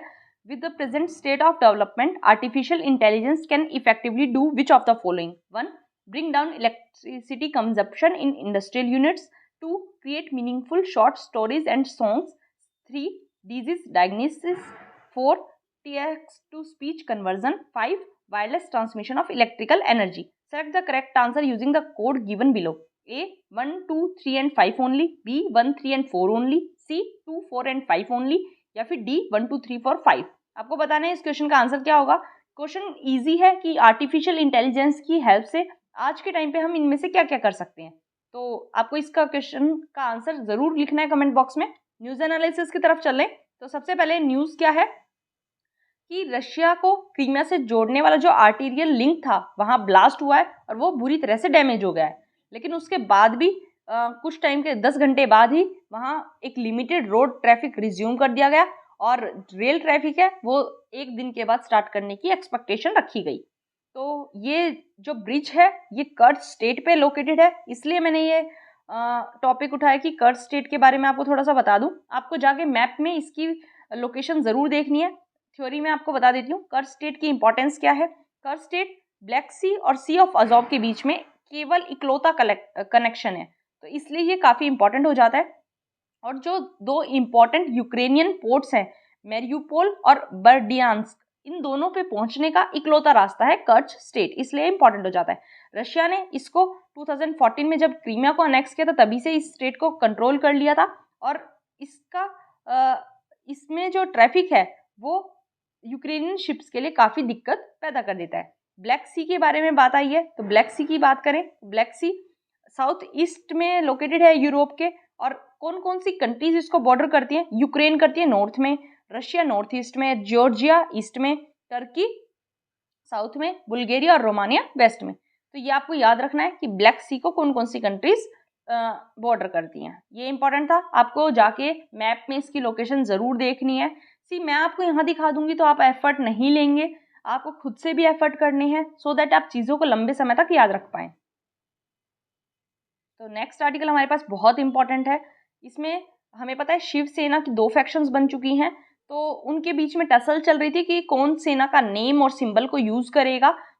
हमें पता है जो जजमेंट होती है वो इलेक्शन कमीशन करती है, फाइनल डिसीजन इलेक्शन कमीशन देती है. तो इलेक्शन कमीशन ने फाइनली ये कहा है कि दोनों में से कोई भी फैक्शन सेना का नाम या सिंबल यूज़ नहीं करेगी. तो यहाँ हमारे लिए ये पढ़ना इंपॉर्टेंट हो जाता है कि जो सिंबल है वो किस बेसिस पे अलॉट किए जाते हैं किसी भी पार्टी को, और दूसरा बाई इलेक्शन, क्योंकि ये सब हो रहा है बाई इलेक्शन के चलते हुए. तो बाई इलेक्शन के बारे में पढ़ेंगे, प्लस इलेक्शन सिंबल को कैसे अलॉट किया जाता है, क्या डिसीजन लिए जाते हैं, किस टाइप से प्रोसेस होती है, वो सब हम पढ़ेंगे. तो सबसे पहले इलेक्शन सिंबल क्या होता है. इलेक्टोरल या इलेक्शन सिंबल जो होता है वो किसी भी पॉलिटिकल पार्टी को अलॉट किए जाने वाला एक स्टैंडर्ड सिंबल होता है. और पार्टीज कैंपेनिंग के टाइम पे या फिर इलेक्ट्रॉनिक वोटिंग मशीन्स होती हैं उनके ऊपर इनका इलेक्शन सिंबल शो होता है, जहां वोटर इनके सिंबल को चूज करता है और वोट डालता है. इसको इसलिए इंट्रोड्यूस किया गया था सो दैट जो इलिटरेट पीपल है वो इजीली वोटिंग कर पाए, क्योंकि वो पार्टी का नाम नहीं पढ़ पाएंगे जब अपने वोट देंगे. तो इसलिए उनकी फैसिलिटेशन के लिए सिंबल्स को लाया गया था. 1960s में ये प्रपोज किया गया था कि इलेक्टोरल सिंबल्स हैं इनको रेगुलेट, रिजर्व और अलॉटमेंट जो है वो पार्लियामेंट के एक लॉ के द्वारा होनी चाहिए, मतलब एक सिंबल ऑर्डर इसके लिए लाया जाना चाहिए. इसके रिस्पॉन्स में इलेक्शन कमीशन ऑफ इंडिया ने ये कहा था कि जो पॉलिटिकल पार्टीज का रिकॉग्निशन है वो election symbols reservation and allotment order 1968 के प्रोविजंस के अकॉर्डिंग होता है. तो इसी ऑर्डर की वजह से, इसी ऑर्डर के बेसिस पे, इसी ऑर्डर के प्रोविजंस से जो सिंबल्स है उनका अलॉटमेंट किया जाएगा. मतलब पॉलिटिकल पार्टीज का रिकॉग्निशन अलोंग विद सिंबल्स का अलॉटमेंट, ये सभी election symbols reservation and allotment order 1968 के द्वारा सुपरवाइज किए जाएंगे. पावर क्या होती है, अगर कुछ इस टाइप के डिस्प्यूट आ जाते हैं जैसे यहाँ देखा गया, ईसी इलेक्शन कमीशन के पास क्या पावर होती है. जो election symbol reservation and allotment order है 1968 वाला, वो इलेक्शन कमीशन को ये पावर देता है कि वो पॉलिटिकल पार्टीज और सिंबल्स को अलॉट कर सके. जिसका पैराग्राफ 15 है ऑर्डर का, ये जो भी राइवल ग्रुप्स हैं या सेक्शंस हैं उनके बीच में जो डिस्प्यूट होता है उसको डिसाइड करने का इसको पावर देती है कि कौन सी पार्टी नेम और सिंबल को क्लेम कर सकती है. जो डिस्प्यूट होंगे राइवल ग्रुप्स में या फिर स्टेट ऑर्डर के अकॉर्डिंग, तो वहाँ ये कहा गया है कि इलेक्शन कमीशन के पास ये पावर है कि वो सभी फैक्ट्स और सर्कमस्टांसिस को देखते हुए अपना डिसीजन ले, और जो कमीशन का डिसीजन होगा वो बाइंडिंग होगा, मतलब दोनों ग्रुप्स को, राइवल सेक्शंस को वो डिसीजन मानना होगा। ये जो ऑर्डर है ये रिकॉग्नाइज्ड नेशनल और स्टेट पार्टीज दोनों के डिस्प्यूट्स पे अप्लाई होता है। अगर कोई रजिस्टर्ड बट अनरिकॉग्नाइज्ड पार्टी है उसमें स्प्लिट हो जाता है, तो इलेक्शन कमीशन यूजुअली ये एडवाइस करता है कि वो अपने इंटरनल डिफरेंसेस को रिजॉल्व करे या फिर कोर्ट को अप्रोच करे। इलेक्शन कमीशन डिसाइड कैसे करता है? इलेक्शन कमीशन जो है वो सबसे पहले सपोर्ट देखता है कि कोई एक क्लेमेंट जो है पॉलिटिकल पार्टी का, वो कितना सपोर्ट इंजॉय करता है ऑर्गेनाइजेशनल विंग और लेजिस्लेटिव विंग में। ऑर्गेनाइजेशनल विंग का मतलब क्या है कि जो कमीशन है वो ये देखता है कि पार्टी के कॉन्स्टिट्यूशन में और जो इसकी ऑफिस बियरर्स की लिस्ट है उसमें जब पार्टी यूनाइटेड थी तब उसके पास कितना क्लेमेंट है, और ईसीआई जो है वो एक एपेक्स कमेटी को आइडेंटिफाई करता है ऑर्गेनाइजेशन की, और ये देखता है कि कितने ऑफिस बियरर्स मेंबर्स उस राइवल के क्लेम को सपोर्ट करते हैं। लेजिस्लेटिव विंग की बात करें तो पार्टीज में कितने एमपीज हैं, एमएलएज हैं राइवल कैंप में जो इसके क्लेम को सपोर्ट करते हैं, और election commission of India affidavit भी फाइल करवा सकता है इन मेंबर्स के ओपिनियन के बारे में। उसके बाद इलेक्शन कमीशन ऑफ इंडिया जो अपना डिसीजन देगा वो किसी फैक्शन के फेवर में भी दे सकता है, या फिर जैसा इस केस में दिया कि दोनों ही पार्टीज के, दोनों ही राइवल ग्रुप्स के फेवर में इलेक्शन कमीशन ने फैसला नहीं दिया, इस टाइप से भी कोई डिसीजन दे सकता है। क्या होता है अगर कोई सर्टेनिटी नहीं होती किसी मैटर में, तो अगर पार्टी जो है वो वर्टिकली डिवाइड हो जाती है या फिर कोई भी सर्टेनिटी पॉसिबल नहीं हो पाती ग्रुप के बीच में, तो इलेक्शन कमीशन पार्टी सिंबल को फ्रीज कर सकता है, और जो ग्रुप्स हैं उनको ये ऑर्डर दे सकता है कि वो अपने आप को नए नाम और नए सिंबल्स के साथ रजिस्टर करवा लें। जब अगर ये ऐसे राइवल ग्रुप्स हैं वो फ्यूचर में रीयूनाइट कर जाएं तो क्या होगा? रीयूनाइट कर जाते हैं तो ये क्लेमेंट्स जो है वो इलेक्शन कमीशन के पास फिर से जा सकते हैं, इलेक्शन कमीशन को फिर से अप्रोच कर सकते हैं और एक यूनिफाइड पार्टी के तौर पे रिकॉग्नाइज होने की मांग कर सकते हैं। और उस टाइम पे इलेक्शन कमीशन ये पावर रखता है कि वो इन दोनों के मर्जन को अलाउ कर दे और जो ओरिजिनल सिंबल था उसको रिस्टोर कर दे, और ओरिजिनल पार्टी का नाम भी है उसको भी रिस्टोर कर दे। ये पूरा मैंने आपको बता दिया, आई होप आपको समझ आया होगा। अब बाई इलेक्शन के बारे में बात करें तो बाई इलेक्शन का मतलब क्या होता है? बाई इलेक्शन का मतलब है ऐसे इलेक्शंस जिन्हें जो प्रीवियसली इलेक्टेड ऑफिसेज है उनकी सीट अगर कोई वैकेंट हो गई है बिना टेन्योर कंप्लीट किए हुए, बीच में अगर कोई वैकेंट हो जाती है सीट, तो उसको फुलफिल करने के लिए जो इलेक्शन करवाए जाते हैं उनको बाई इलेक्शन कहा जा सकता है। इलेक्शन कमीशन ऑफ इंडिया ये इलेक्शन करवाता है सो दैट जो वैकेंसीज हैं पार्लियामेंट के हाउसेज में या फिर स्टेट लेजिस्लेचर में उनको फिलअप किया जा सके, क्योंकि कई बार क्या होता है बीच में ही किसी की डेथ हो जाती है, एमएलए एमपी की, या फिर किसी और वजह से अगर वो अपनी सीट छोड़ देते हैं तो डेमोक्रेटिक प्रोसेस रुक जाती है। तो डेमोक्रेटिक प्रोसेस को नॉर्मल तरीके से चलाने के लिए बिना नेक्स्ट जनरल इलेक्शन की वेट किए इलेक्शन कमीशन बाई इलेक्शन करवा देती है। जो बाई इलेक्शंस हैं इनको बाई इलेक्शन या स्पेशल इलेक्शन भी कहा जाता है और कॉमनली इंडिया में इन्हें बाई पोल्स कहा जाता है। कोई भी मेंबर है जिसे बाई इलेक्शन के लिए इलेक्ट किया जाता है वो 5 साल के लिए ऑफिस को होल्ड नहीं करेगा, वो केवल उतने टर्म के लिए ऑफिस को होल्ड करेगा जितना प्रीसीडिंग मेंबर का रिमेनिंग टेन्योर है। मतलब अगर कोई मेंबर 2 साल के बाद सीट छोड़ देता है अपनी, तो 3 साल का टाइम बचा है, तो जो बाई इलेक्शन से मेंबर इलेक्ट होकर आएगा वो 3 साल के लिए अपनी सीट को होल्ड करेगा। कब क्यों कंडक्ट किए जाते हैं? जो आरपीए एक्ट है 1956 का, उसके सेक्शन 147, 149, 150 और 151 के अकॉर्डिंग जब किसी भी council of state, house of people, state legislative assembly या स्टेट लेजिस्लेटिव काउंसिल इनकी सीट वैकेंट हो जाती है या फिर वैकेंट डिक्लेयर कर दी जाती है, तो उस टाइम पे क्या होता है कि बाई इलेक्शंस को कंडक्ट किया जाता है। क्यों कंडक्ट किया जाता है? जो आरपीए का सेक्शन 151 है उसका ए पार्ट ये कहता है कि एक बाई इलेक्शन को विद इन 6 मंथ, अगर कोई सीट वैकेंट हुई है उसके 6 महीने के अंदर अंदर बाई इलेक्शन को करवाना जरूरी है। ये आरपीए के सेक्शन 151 ए में कहा गया है। आई होप आपको समझ आया होगा पूरा अच्छे से।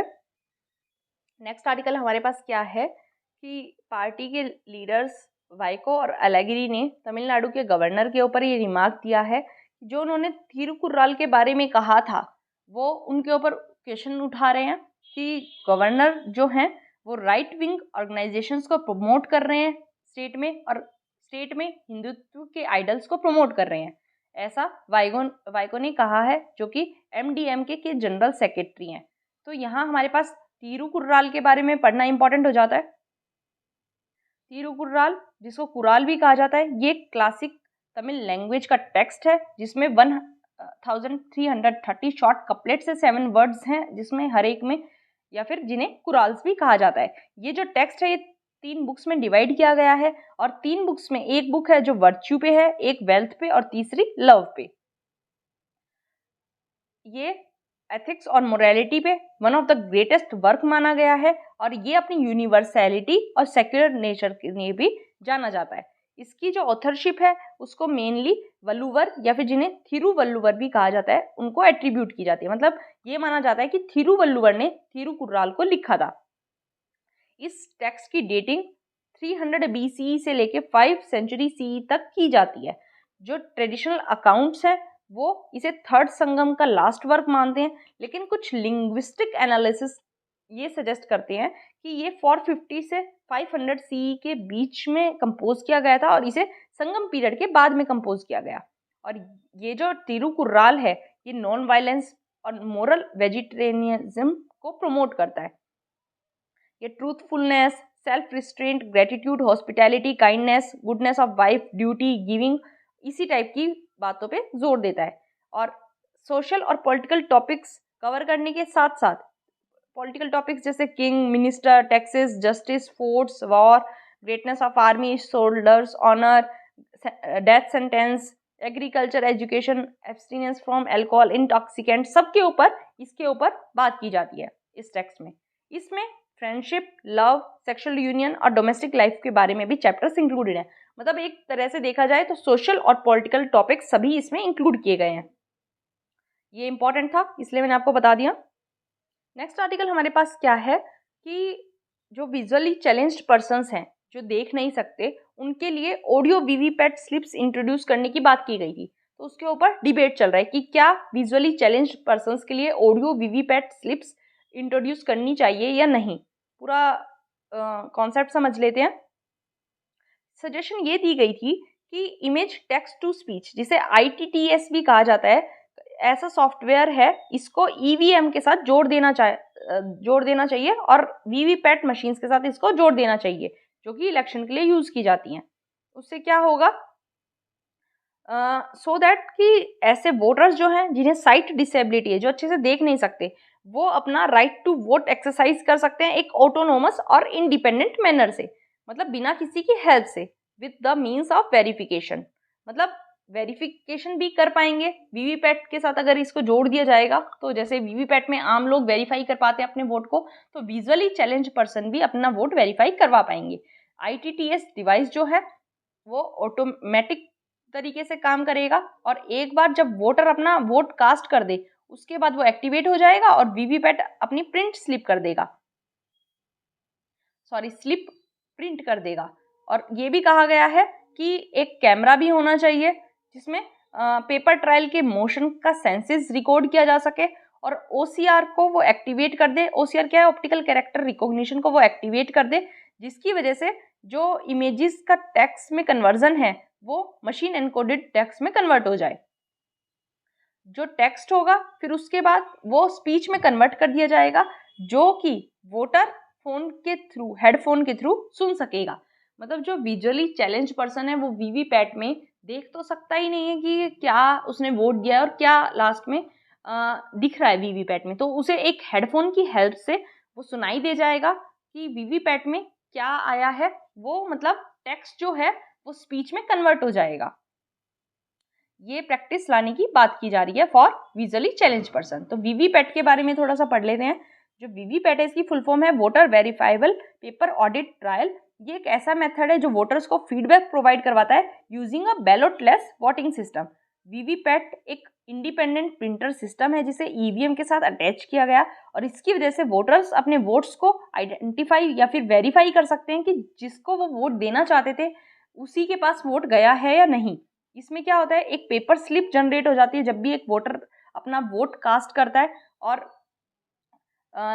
उस पार्टी का नाम आ जाता है जिसके लिए वोट किया गया है। लेकिन वीवीपैट स्लिप को आप घर नहीं ले जा सकते। वीवीपैट स्लिप एक सील्ड कवर के अंदर रहती है। वीवीपैट स्लिप जो है उसकी काउंटिंग भी की जाती है वीवीपैट काउंटिंग बूथ्स पर, और रिटर्निंग ऑफिसर जो होते हैं और डायरेक्ट ऑब्जर्वर जो होता है उसकी क्लोज मॉनिटरिंग के अंडर ये सब किया जाता है। वीवीपैट काम कैसे करता है? इंडिया में जो वोटिंग है वो ईवीएम के थ्रू करवाई जाती है, जिसकी 2 यूनिट्स होती हैं, कंट्रोलिंग यूनिट और बैलोट यूनिट। बैलोट यूनिट जो होती है मशीन की, उसमें कैंडिडेट के नेम की लिस्ट होती है और पार्टी सिंबल्स होते हैं और एक ब्लू बटन लगा होता है उसके सामने, जिससे कि वोटर जो है अपना वोट डाल सकता है।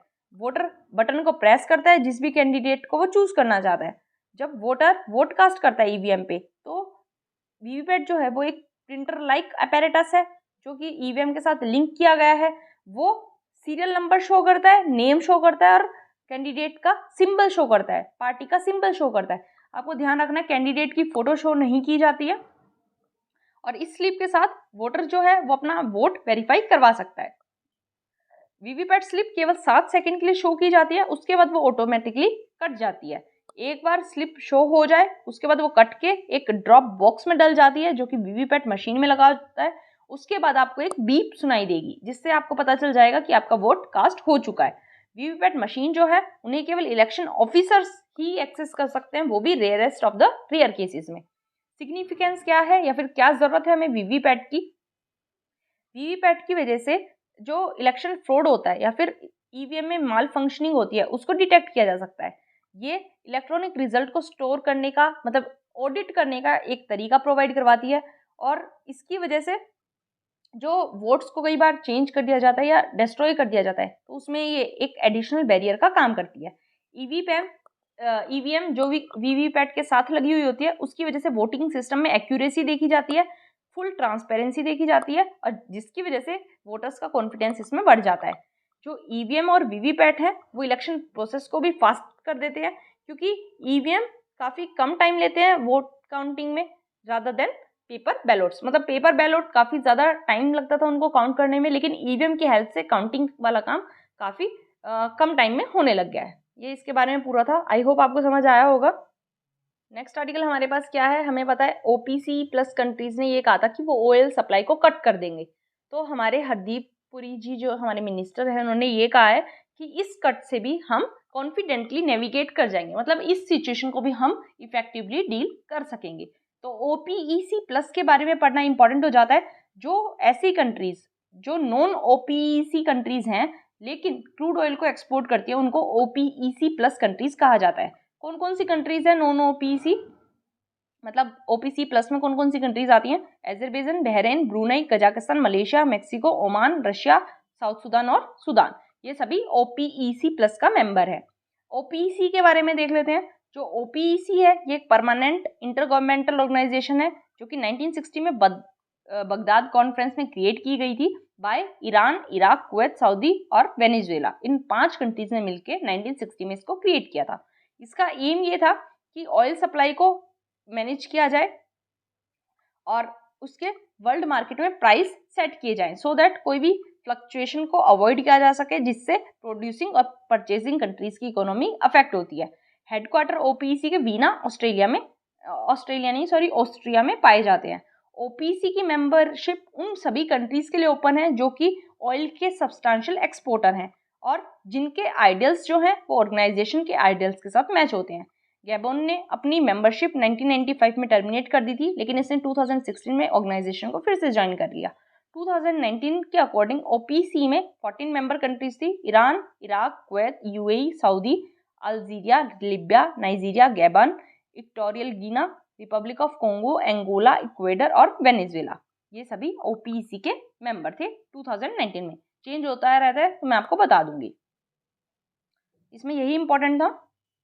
नेक्स्ट आर्टिकल हमारे पास क्या है कि कुछ प्रिजनर्स को बीएसएफ बॉर्डर सिक्योरिटी फोर्स ने रखा हुआ था, उन्हें बांग्लादेश को रिटर्न कर दिया गया है, बांग्लादेश की बॉर्डर गार्ड को रिटर्न कर दिया गया है। ऐसे 287 पर्सन्स हैं जिन्हें रिटर्न कर दिया गया है। और क्या वजह थी जो इन्हें रिटर्न किया गया, क्योंकि हमारी प्रिजन्स जो है वो ओवरफ्लो हो रही थी, मतलब कैपेसिटी से ज़्यादा ऑपरेट कर रही थी। जितने ज़्यादा प्रिजनर्स को रखना चाहिए उससे भी ज़्यादा प्रिजनर्स को यहाँ रखा जा रहा था, और ओवरफ्लो की दिक्कत की वजह से इन्हें रिटर्न कर दिया गया। लेकिन एक बात ध्यान देने की है कि अथॉरिटीज़ ने केवल उन लोगों को हैंडओवर किया है जो कि स्मगलिंग में, फेक करेंसी या फिर अदर प्रोहिबिटेड आर्टिकल्स में इन्वॉल्व नहीं थे। मतलब जो केवल छोटे मोटे क्राइम्स में इन्वॉल्व थे केवल उन्हीं को रिटर्न किया गया है। जो बड़े प्रोहिबिटेड मैटर्स में इन्वॉल्व थे जैसे स्मगलिंग, फेक करेंसी, इस टाइप के मैटर्स में जो इन्वॉल्व थे उन्हें रिटर्न नहीं किया गया है। तो बीएसएफ के बारे में पढ़ना इंपॉर्टेंट हो जाता है। बीएसएफ की बात करें तो बीएसएफ को 1965 में इंडो पाक वार के बाद क्रिएट किया गया था, लाया गया था। ये one of the CAPF forces है हमारे इंडिया की, जो कि मिनिस्ट्री ऑफ होम अफेयर के कंट्रोल में काम करती है। अदर सीएपीएफ फोर्सेस कौन कौन सी है? असम राइफल्स है, Indo Tibetan border police, central industrial security force, CRPF, NSG और सशस्त्र सीमा बल। जो 2.65 लाख फोर्स है ये बीएसएफ की, जो पॉपुलेशन कह सकते हैं, फोर्स कह सकते हैं, वो 2.65 लाख की है। उसको पाकिस्तान और बांग्लादेश के बॉर्डर पे डिप्लॉय किया गया है। इसको इंडो पाक बॉर्डर पे, इंडो बांग्लादेश इंटरनेशनल बॉर्डर पे, एलओसी पे, इंडियन आर्मी और के साथ डिप्लॉय किया गया है। और एंटी नक्सल ऑपरेशंस जो हैं उनमें भी बीएसएफ को भेजा जाता है। इसकी एयर विंग भी है, मैराइन विंग भी है, आर्टिलरी रेजिमेंट भी है और इसकी कमांडो यूनिट्स भी हैं। बीएसएफ जो है वो अरेबियन सी में सर्क वीक को भी डिफेंड करती है और बे ऑफ बंगाल में सुंदरबन डेल्टा को भी डिफेंड करने का काम बीएसएफ का है। बीएसएफ एक इंस्ट्रूमेंटल रोल प्ले करती है कहीं भी लॉ एंड ऑर्डर को मेंटेन करने की बात आती है जब, और जब भी पीसफुल इलेक्शन करवाने की बात आती है तो बीएसएफ को डिप्लॉय किया जाता है, सो दैट इलेक्शंस में कोई भी गड़बड़ी ना की जा सके। कहीं भी नेचुरल कैलामिटी आ जाती है तो उस टाइम ह्यूमन लाइफ्स को सेव करने का काम भी बीएसएफ का होता है।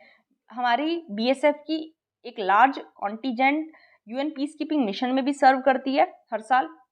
इसको फर्स्ट लाइन ऑफ डिफेंस भी माना गया है इंडियन टेरिटरीज का। Recently ministry of home affairs ने एक नोटिस भी इशू किया था जिसे बीएसएफ में ये कहा गया कि जो भी इंटरनेशनल बॉर्डर है असम, वेस्ट बंगाल और पंजाब का, वहाँ तक इसको ये पावर दी गई कि 50 किलोमीटर तक ये सर्च और अरेस्ट कर सकती है। की पॉइंट्स देख लेते हैं इस ऑर्डर के बारे में। इसने 2014 के एक नोटिफिकेशन को रिप्लेस किया था जिसमें बीएसएफ एक्ट 1968 में कुछ अमेंडमेंट्स किए गए, जिसमें मणिपुर, मिजोरम, त्रिपुरा, नागालैंड और मेघालय को कवर किया जाता था। इसमें 2 नई क्रिएटेड यूनियन टेरिटरीज को भी कवर कर दिया गया है, मेंशन कर दिया गया है। कौन कौन सी? जम्मू एंड कश्मीर और लद्दाख। जो वायलेशंस बीएसएफ जिन के लिए सर्च और सीजर करता है, जैसे स्मगलिंग हो रही है नारकोटिक्स में या फिर अदर प्रोहिबिटेड आइटम्स में, फॉरेनर्स की इलीगल एंट्री या फिर कोई भी ऐसे अदर पनिशेबल ऑफेंसेस हैं जिन्हें सेंट्रल एक्ट के अंदर डिफाइन किया जाता है, उसमें भी बीएसएफ अपने ऑपरेशंस कैरी आउट कर सकती है। एक सस्पेक्ट के बाद जो भी डिटेन किया जाता है या फिर कोई भी कंसाइनमेंट सीज किया जाता है किसी भी स्पेसिफिक एरिया में, तो बीएसएफ जो है वो केवल प्रिलिमिनरी क्वेश्चनिंग कर सकती है और उन्हें लोकल पुलिस को विद इन 24 आवर्स हैंडओवर करना होगा। बीएसएफ के पास कोई भी क्राइम सस्पेक्ट को प्रोसिक्यूट करने की पावर नहीं होती। ये इंपॉर्टेंट है, आपको ध्यान रखना है, किसी भी क्राइम सस्पेक्ट को प्रोसिक्यूट करने की पावर बीएसएफ के पास नहीं होती है। इश्यूज क्या क्या आ जाते हैं? Public order versus security of state. Public order जिसमें पब्लिक पीस, सेफ्टी और ट्रैंक्विलिटी की बात आती है, और ये स्टेट गवर्नमेंट की प्राइमरी रिस्पॉन्सिबिलिटी होती है। लेकिन जब भी पब्लिक डिसऑर्डर पे एक सीरियस थ्रेट आ जाता है जिसकी वजह से स्टेट की सिक्योरिटी या डिफरेंस खतरे में होती है या फिर कंट्री खतरे में होती है, तो उस टाइम पे ये यूनियन गवर्नमेंट के लिए भी एक चिंता का विषय हो जाता है। उस टाइम पे वीकनिंग स्पिरिट ऑफ फेडरलिज्म, अगर आप स्टेट गवर्नमेंट का कंकरेंस नहीं लेते हैं, उसकी इजाज़त नहीं लेते हैं, तो नोटिफिकेशन जो है उसकी वजह से जो स्टेट्स की पावर है उसके ऊपर क्वेश्चन मार्क लग जाता है। पंजाब गवर्नमेंट ने सेंटर की एनक्रोचमेंट के ऊपर क्वेश्चन उठाए थे। जो बीएसएफ है उसकी अफेक्टिव फंक्शनिंग की बात करें तो हिंटरलैंड में पुलिसिंग करना इस बीएसएफ का रोल नहीं है। मतलब इससे इसकी कैपेसिटी कम होती है। जब इसे इसकी प्राइमरी ड्यूटी क्या है? इंटरनेशनल बॉर्डर में ऑपरेट करना। लेकिन जब इसे हिंटरलैंड में कहीं रोल दिया जाता है तो इससे इसकी कैपेसिटी पे वीक हो जाती है और कहीं ना कहीं क्वेश्चन मार्क इसी कैपेसिटी पे लग जाता है। तो ये बीएसएफ के बारे में था, इंपॉर्टेंट था, आपको पता होना चाहिए। नेक्स्ट आर्टिकल इंपॉर्टेंट है, ये समझने का आर्टिकल है कि मुस्लिम फेडरेशन ने ये एक इनिशिएटिव लाया है कि वो विमेंस के लिए पैनल पे सीट रिजर्व करेंगे। कुछ लोगों ने इसका अपोज भी किया है, लेकिन 81% लोग इसके साथ हैं। ये कहा गया है कि जो 25 मेंबर का नेशनल एग्जीक्यूटिव बॉडी है उसमें वीमेन और पसमानदा कम्युनिटी जो है उनके लिए 2 सीट्स ईच के लिए रिजर्व की जाएंगी। तो ये चेंजेस कॉन्स्टिट्यूशन में लाने पड़ेंगे। कॉन्स्टिट्यूशन में चेंजेस ला के ही सीट्स की जो डिस्ट्रीब्यूशन है उसको चेंज किया जा सकता है। और 81% मेंबर्स ने वीमेन के रिजर्वेशन के फेवर में वोट किया है और पसमानदा रिजर्वेशन के फेवर में 74% लोगों ने फेवर किया है। तो ये इंपॉर्टेंट है, इसमें कुछ भी अपडेट होगा तब हम इसको और अच्छे से कवर कर लेंगे। जस्ट आपको पता होना चाहिए चल क्या रहा है। उसके बाद ये कहा गया है कि जो मनरेगा अटेंडेंस के लिए ऐप लाया गया था वो केवल 8 स्टेट्स में अच्छे से ऑपरेट कर पा रहा है, बाकी स्टेट्स में उसकी पुअर परफॉर्मेंस देखने को मिल रही है। 5 महीने पहले गवर्नमेंट ने एक ऑर्डर से मैंडेटरी कर दिया था कि मनरेगा में जो भी वर्कर्स हैं वो अपनी अटेंडेंस को रिकॉर्ड करेंगे through a government mobile application जिसका नाम था NMMS, national mobile monitoring system. और ये कंडीशन रखी गई थी जहाँ 20 या 20 से ज़्यादा पीपल एम्प्लॉयड है वहाँ इस ऐप का यूज़ किया जाएगा। और 3 स्टेट्स तमिलनाडु, उड़ीसा और असम काफ़ी ज़्यादा एफर्ट्स लगा रही हैं कि इस डिसीज़न को यूनिवर्सल किया जाए और इसको अच्छे से इम्प्लीमेंट किया जाए। लेकिन कुछ स्टेट्स ऐसी हैं जहाँ काफ़ी कम कंसर्न इसके रिगार्डिंग देखा जा रहा है। 8 स्टेट्स ने काफ़ी अच्छा काम किया है, 90% तक यूसेज वहाँ इस ऐप की देखी गई है। कौन कौन सी स्टेट्स में? असम, उड़ीसा, तमिलनाडु, कर्नाटका, केरला, त्रिपुरा, उत्तराखंड और पुडुचेरी में। और कई स्टेट्स ऐसी भी हैं जहाँ बहुत कम ऑपरेशन इसका देखा गया है। एक चेंज क्या है? चेंज किया गया है इस ऐप में यूज़र के फीडबैक के वजह से, मतलब फीडबैक को लेते हुए टाइम टू टाइम इसमें चेंज किया जा रहा है। एक सबसे बड़ा चेंज ये था कि इस ऐप को आप ऑफलाइन भी यूज़ कर सकते हैं जब इंटरनेट कनेक्टिविटी ना हो, और डाटा अपने आप अपलोड हो जाएगा जब ऐसी प्लेस पे आप जाएंगे जहाँ नेसेसरी सिग्नल स्ट्रेंथ आ जाएगी। तो लोगों के फीडबैक के बेसिस पे ही इसमें इम्प्रूवमेंट किए गए हैं। कुछ स्टेट में जहाँ हाई यूजेज इस ऐप का किया जा रहा है वहाँ वर्कर्स को कुछ वेज लॉसेस भी हुआ है टेक्निकल ग्लिचेस की वजह से, टेक्निकल कमियों की वजह से, क्योंकि अच्छे से ढंग से अटेंडेंस रिकॉर्ड नहीं हो पाई जिसकी वजह से उन्हें वेजेस लॉस हुई हैं। तो इस ऐप के बारे में देख लेते हैं। ऑल्दो मनरेगा के बारे में पढ़ना भी इंपॉर्टेंट है, लेकिन मनरेगा न्यूज़ में आता रहता है तो हम कवर करते रहते हैं। ऐप पहली बार आया है काफ़ी दिनों में तो हम इसको कवर कर लेते हैं। NMMS ऐप जो है उसको मिनिस्ट्री ऑफ रूरल डेवलपमेंट ने मई 2021 में लॉन्च किया था। ये जो ऐप है ये मनरेगा वर्कर्स पे एप्लीकेबल होगा, हर स्टेट और हर यूनियन टेरिटरी के लिए इसको बनाया गया है। इस ऐप का एम ये है कि ज़्यादा से ज़्यादा ट्रांसपेरेंसी लाई जा सके और स्कीम्स की प्रॉपर मॉनिटरिंग की जा सके। इस ऐप का मेन फीचर क्या है? ये रियल टाइम में फोटोग्राफ्ड जियो टैग्ड अटेंडेंस प्रोवाइड करवाता है हर वर्कर के लिए, और जो अटेंडेंस है उसे दिन में आधे दिन में एक बार लिया जाता है, मतलब जैसे वर्किंग आवर्स में हाफ टाइम में उसको लिया जाता है। जो ऐप है इसकी वजह से सिटीजन ओवरसाइट है प्रोग्राम की वो इंक्रीज हो जाएगी। इश्यूज भी हैं इस ऐप के साथ। क्या क्या इश्यूज है? जब ऐसा ऐप मॉनिटरिंग में यूज़ किया जाता है जिनकी फिक्स्ड वर्क टाइमिंग्स हो, मतलब ऐसे वर्कर्स के लिए तो ये काफ़ी इफेक्टिव रहेगा जिनकी फिक्स्ड वर्क टाइम्स हो। लेकिन कुछ स्टेट्स ऐसी हैं जहाँ मनरेगा की जो वेजेस हैं वो अमाउंट ऑफ वर्क के बेसिस पे कैलकुलेट की जाती है, ना कि वर्क टाइम के बेस पे। तो इसलिए वहाँ कुछ इशू आ जाता है और वीमेन को काफ़ी डिस्प्रोपोर्शनेटली अफेक्ट करता है ये ऐप। कैसे करता है? मनरेगा जो है उसमें वीमेन वर्कर्स ज़्यादा पाई जाती हैं और वीमेन की कंडीशंस चेंज हो रही है रूरल एरियाज़ में, लेकिन हाउस होल्ड चोर्स का जो ट्रेडिशनल बर्डन है वीमेन पे और केयर वर्क है जो वीमेन पे, उसकी वजह से इस ऐप का वीमेन वर्कर्स पे काफ़ी डिस्प्रोपोर्शनेट अफेक्ट देखा जाता है। Lack of stable network. कैसे चैलेंजेस हैं इसके इम्प्लीमेंटेशन में? एक स्टेबल नेटवर्क चाहिए आपको रियल टाइम मॉनिटरिंग के लिए, लेकिन रूरल एरियाज़ में आपको पता है रियल टाइम मॉनिटरिंग करना पॉसिबल नहीं हो पाता क्योंकि स्टेबल नेटवर्क वहाँ नहीं मिल पाता। मनरेगा मेट्स इम्पैक्ट होते हैं। कैसे होते हैं कि जो रोल होता है मेट का उसको लोकल वीमेन को एम्पावर करने के लिए एक अपॉर्चुनिटी के तौर पे देखा जाता है, जो अटेंडेंस को मेंटेन करेगा और उनके वर्क को मेजर करेगा पंचायत में। एक मेट के तौर पे एक स्मार्टफोन होना चाहिए। और ये जो नई कंडीशन है, इसकी वजह से काफ़ी सारी वीमेन डिस्क्वालीफाई हो जाती है, क्योंकि उनके पास स्मार्टफोन नहीं होता और वो मेट्स नहीं बन सकती। ट्रांसपेरेंसी खत्म होती है। ट्रांसपेरेंसी कैसे खत्म होती है? कहा तो ये जाता है कि इस ऐप की वजह से सिटीजन ओवरसाइट इंक्रीज होगा, ट्रांसपेरेंसी ज़्यादा आएगी और प्रॉपर मॉनिटरिंग हो पाएगी। लेकिन इसके साथ फिजिकल अटेंडेंस का कोई प्रोविज़न नहीं है, जहां वर्कर्स साइन करते थे। इसलिए वर्कर्स के पास कोई प्रूफ नहीं रहता अपनी अटेंडेंस का और उन्होंने कितना काम किया है उसका। क्लैरिटी नहीं है करप्शन पे।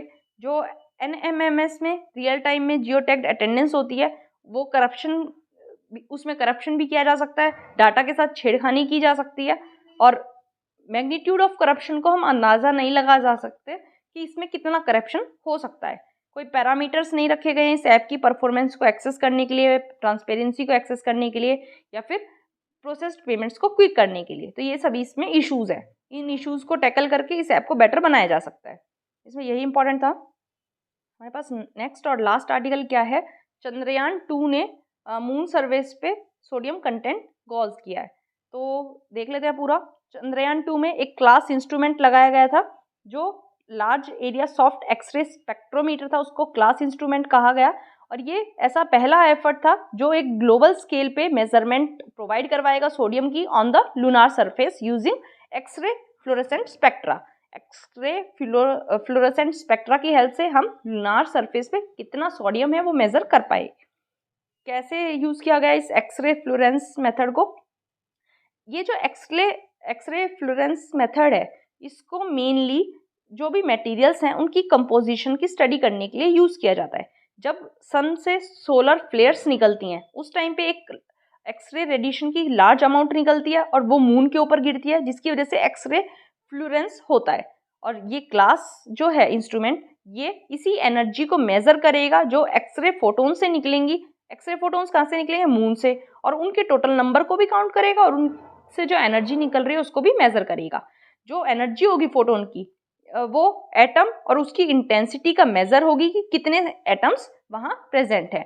जब उनको अर्थ से कंपेयर किया जाएगा तो मून पे मतलब जब अर्थ की कंपैरिजन में मून पे काफ़ी कम वोलेटाइल एलिमेंट्स पाए जाते हैं। जो अमाउंट है इन वोलेटाइल एलिमेंट्स की मून पे, वो किसकी वजह से देखी जा सकती है और क्या किया जा सकता है, उसकी वजह से हम अर्थ मून के सिस्टम के सिनेरियोज को समझ सकते हैं। कुछ नई फाइंडिंग्स क्या हुई हैं? जो पहले मून मिशंस गए थे, जैसे अपोलो 11, लूना और चांगी 5, ये रॉक सैंपल्स लेके आए थे अपने साथ, और इन्होंने भी जो वहाँ की रॉक्स में सोडियम है उसको प्रिसाइजली गोज किया था, उसको मेज़र किया था। तो एक ग्रुप में ये पाया गया, एक ग्रुप की स्टडी में ये पाया गया कि सोडियम एटम्स में एक पतली लेयर पाई जाती है जो लूनार सरफेस से बाउंड रहती है वीकली। और लूनार रॉक्स में तो सोडियम पाया ही जाता है, लेकिन लूनार सरफेस पे भी एक थिन लेयर के सोडियम एटम्स मिलते हैं। ये जो सोडियम एटम्स हैं, ये इतनी एनर्जी अपने पास रखते हैं जो इन्हें सोलर अल्ट्रावायलेट रेडिएशन से मिलती है और सोलर विंड आयन से मिलती है। इतनी एनर्जी इनके पास इनफ होती है, और इसी की वजह से सोडियम एक ऐसा एलिमेंट है पोटेशियम के अलावा जो टेलीस्कोप की हेल्प से ऑब्जर्व किया जा सकता है लूनार सरफेस पे। सोलर साइकिल की बात करें तो सोलर साइकिल अपने असेंडिंग फेज में होती है, तो उस टाइम ज़्यादा सोलर फ्लेयर्स निकलते हैं और ज़्यादा कवरेज होती है एलिमेंट्स की मून पे बाय क्लास जो हमारा स्पेक्ट्रोमीटर है, क्योंकि उस टाइम पे हाई स्पेशल रेजोल्यूशन ये प्रोवाइड करवा पाता है। ये पूरा था कि आपको पता होना चाहिए क्या डिस्कवरी चल रही है। चंद्रयान 2 की बात करें तो चंद्रयान 2 जो है वो एक इंटीग्रेटेड 3-in-1 स्पेसक्राफ्ट है, जिसका वेट अराउंड 3877 kg है, जिसमें ऑर्बिटर है विक्रम, लैंडर है लैंडर है और प्रज्ञान रोवर है। मतलब ऑर्बिटर का नाम है विक्रम और प्रज्ञान नाम है रोवर का, और इन्हें मून की स्टडी के लिए बनाया गया है। ऑर्बिटर जो है वो 100 किलोमीटर अवे ऑर्बिट करेगा। लैंडर और रोवर जो है वो एक साथ अभी भेजे गए हैं, लेकिन वहां जाके वे सेपरेट हो जाएंगे और सॉफ्ट लैंडिंग करेंगे, ऐसा कहा गया था, हो नहीं पाई हालांकि। लैंडर विक्रम जो है वो स्टेशनरी पोजीशन में रहेगा, मूव नहीं करेगा और वो मून के एटमॉस्फेयर को स्टडी करेगा और वो वहाँ कोई सिस्मिक एक्टिविटी हो रही है उसके लिए भी देखेगा। रोवर जो है वो मून पे जाने के बाद रोवर एक 6 व्हील्ड सोलर पावर्ड व्हीकल है, सोलर पावर से ये चलेगा। ये अपने आप को डिटैच कर लेगा धीरे धीरे और वहाँ सरफेस पे धीरे धीरे क्रॉल करना स्टार्ट कर देगा। वहाँ ऑब्जर्वेशन करेगा और डाटा को कलेक्ट करेगा। इसकी वजह से सरफेस की कंपोजिशन हम स्टडी कर पाएंगे और जो अबंडेंस है वेरियस मटेरियल्स की उसको भी हम स्टडी कर पाएंगे। ऑर्बिटर जो है उसका क्या है काम कि वो 7 इंस्ट्रूमेंट के साथ ऑर्बिट में रहेगा 1 साल के लिए। इसको डिफरेंट कैमरास के साथ इक्विप किया गया है so that 3 dimensional maps high resolution वाले क्रिएट किए जा सकें। ये मिनरल कंपोजिशन को भी स्टडी करेगा मून के और लूनार एटमॉस्फेयर के, और वहाँ हमें वाटर की अबेंडेंस कितनी है उसको भी एक्सेस करने में हेल्प मिलेगी।